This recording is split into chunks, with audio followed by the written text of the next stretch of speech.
There's something about the end of summer that feels off. The days get shorter, the nights get quieter. The air changes in a way you can't really explain, like something is slowly fading away.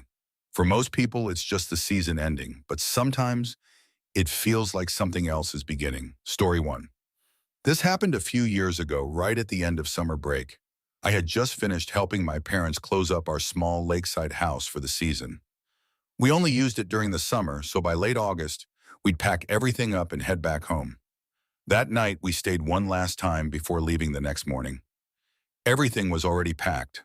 The place felt empty, different, like it wasn't meant to be lived in anymore. My parents went to bed early, but I stayed up for a while, sitting by the window looking out at the lake. It was completely still. No wind, no sound, just dark water stretching out into nothing. At some point, I noticed something, movement, out on the lake. At first, I thought it was just the reflection of something, but then it moved again, slowly, closer. I leaned forward trying to see better, and that's when I realized it wasn't in the water. It was on top of it. Something, walking. I blinked, trying to make sense of it. It didn't look right. Too tall, too still between steps. I felt my chest tighten. There was no way that was real. I stood up, heart pounding, and stepped closer to the window. The figure stopped, right in the middle of the lake. And then it turned, facing the house. Even from that distance, I knew it was looking directly at me.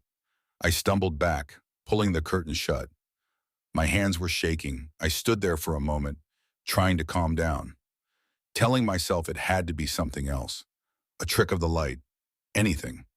But then I heard it, a soft knock. From the back door, I froze. There was no way. The lake was behind the house.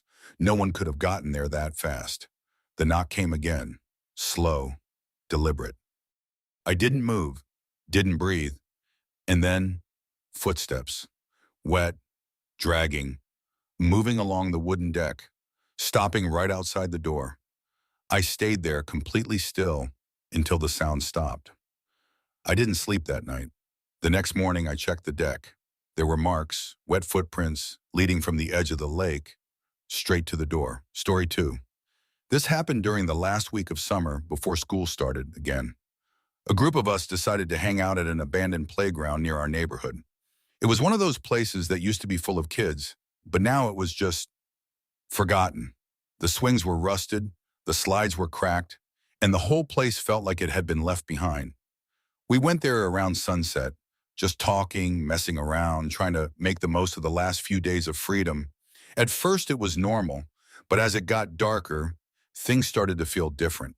The street lights flickered on, casting long shadows across the ground, and the air got colder. Way colder than it should have been. One of my friends joked about it being haunted.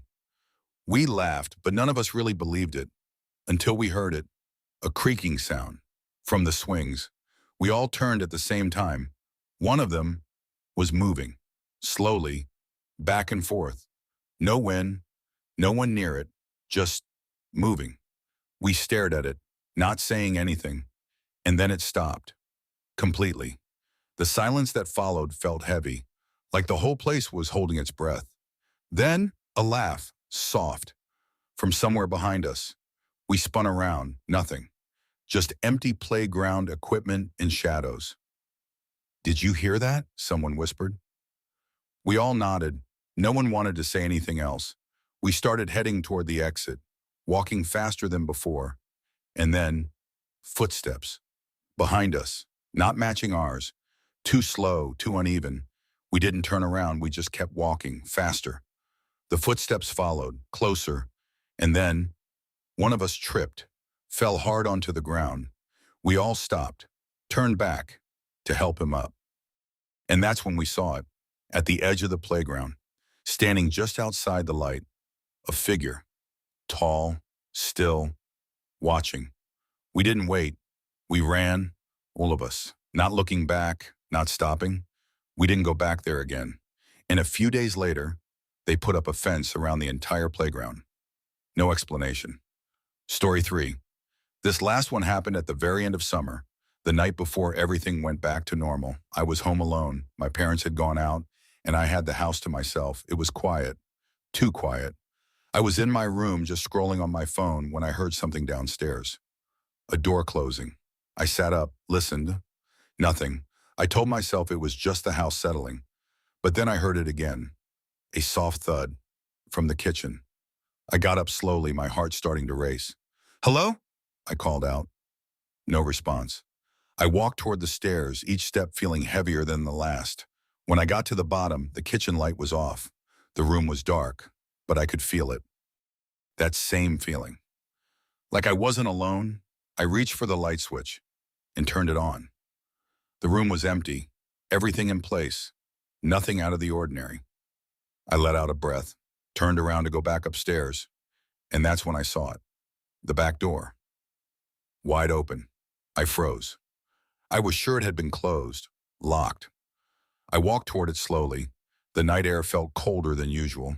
As I stepped closer, I noticed something on the floor just inside the doorway.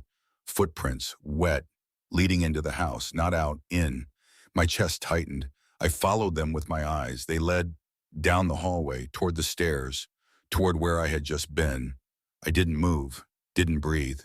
And then I heard it, upstairs. A floorboard creaking, slow, deliberate, like someone was walking in my room.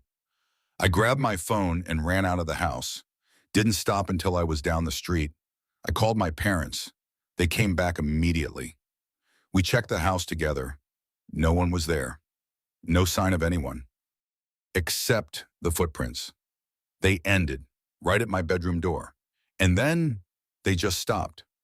Like whatever had walked in never walked out.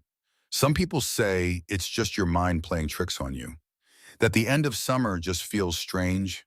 But after that night, I don't think it's just a feeling.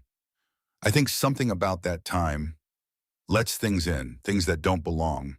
And once they're there, they don't always leave.